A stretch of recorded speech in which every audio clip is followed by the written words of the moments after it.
Mr. Greedy liked to eat. In fact, Mr. Greedy loved to eat. And the more he ate, the fatter he became. And the trouble was, the fatter he became, the more hungry he became. And the more hungry he became, the more he ate. And the more he ate, the fatter he became, and so it went on.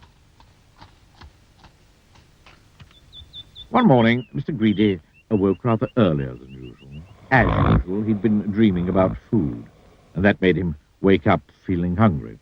So Mr. Greedy got up, went downstairs, and ate the most enormous breakfast. This is what Mr. Greedy had for his breakfast. Toast, 2 slices. Cornflakes, 1 packet. Milk, 1 bottle. Sugar, 1 bowlful. Toast, 3 slices. Eggs, 3 boiled.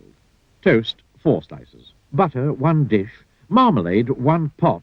Toast, 6 slices. That was a delicious breakfast.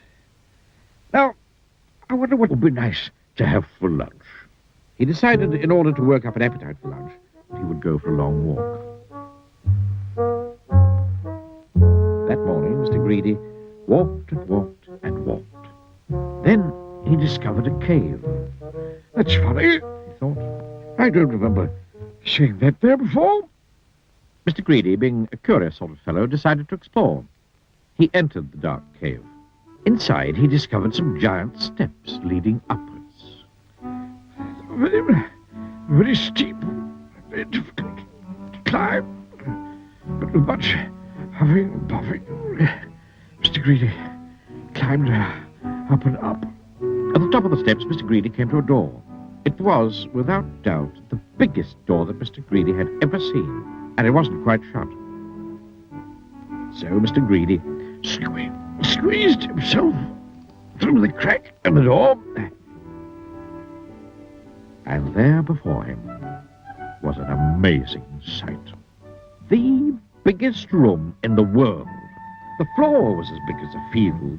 The table in the middle of the floor was as big as a house, and the chairs around it were as high as trees.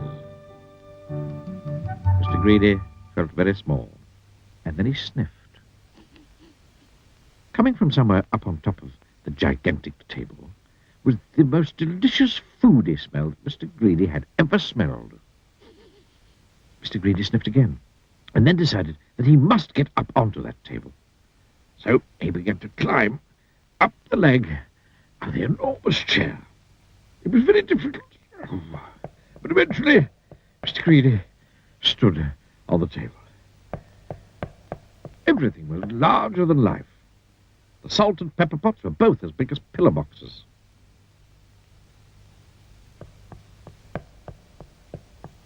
There was a bowl of fruit on the table, and Mr. Greedy tried to lift one of the oranges. And Mr. Greedy, being Mr. Greedy, took a bite out of one of the apples there. Then he looked around. Over on the other side of the table stood the source of that delicious smell. A huge, enormous, gigantic, colossal plate. And on the plate, huge, enormous, gigantic, colossal sausages the size of pillows. And huge, enormous, gigantic, colossal potatoes the size of beach balls. And huge, enormous, colossal peas the size of cabbages.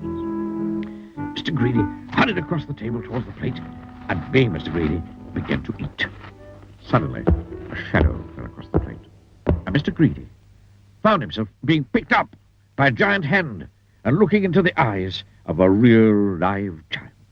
And who thundered the giant. are you? Mr. Greedy was so frightened that he could only just manage to squeak his name. Mr. Greedy, he squeaked. The giant laughed, a laugh as loud as thunder.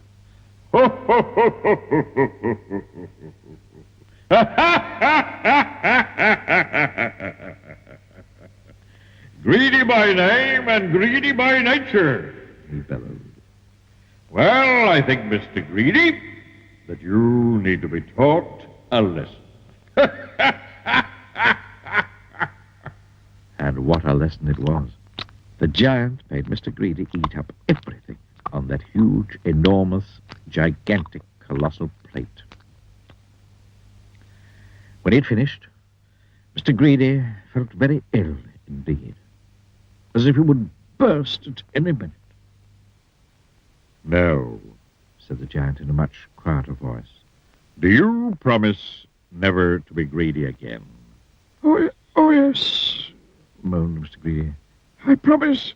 "Very well," said the giant. "Then I'll let you go." Oh, ho, ho, ho, ho, ho, ho. Mr. Greedy climbed down from the table and went out through the door, feeling very fat. And do you know, from that day to this, Mr. Greedy has kept his promise. And you know something else as well. Mr. Greedy doesn't look like he used to look anymore. He now looks like this, which I think suits him a lot better, don't you? So if you know anybody who's as greedy as Mr. Greedy used to be, you know what to tell them, don't you? Beware of giants. Ho, ho, ho, ho, ho, ho. Ha, ha, ha, ha, ha, ha. Then I'll let you go. Ha, ha, ha, ha, ha, ha.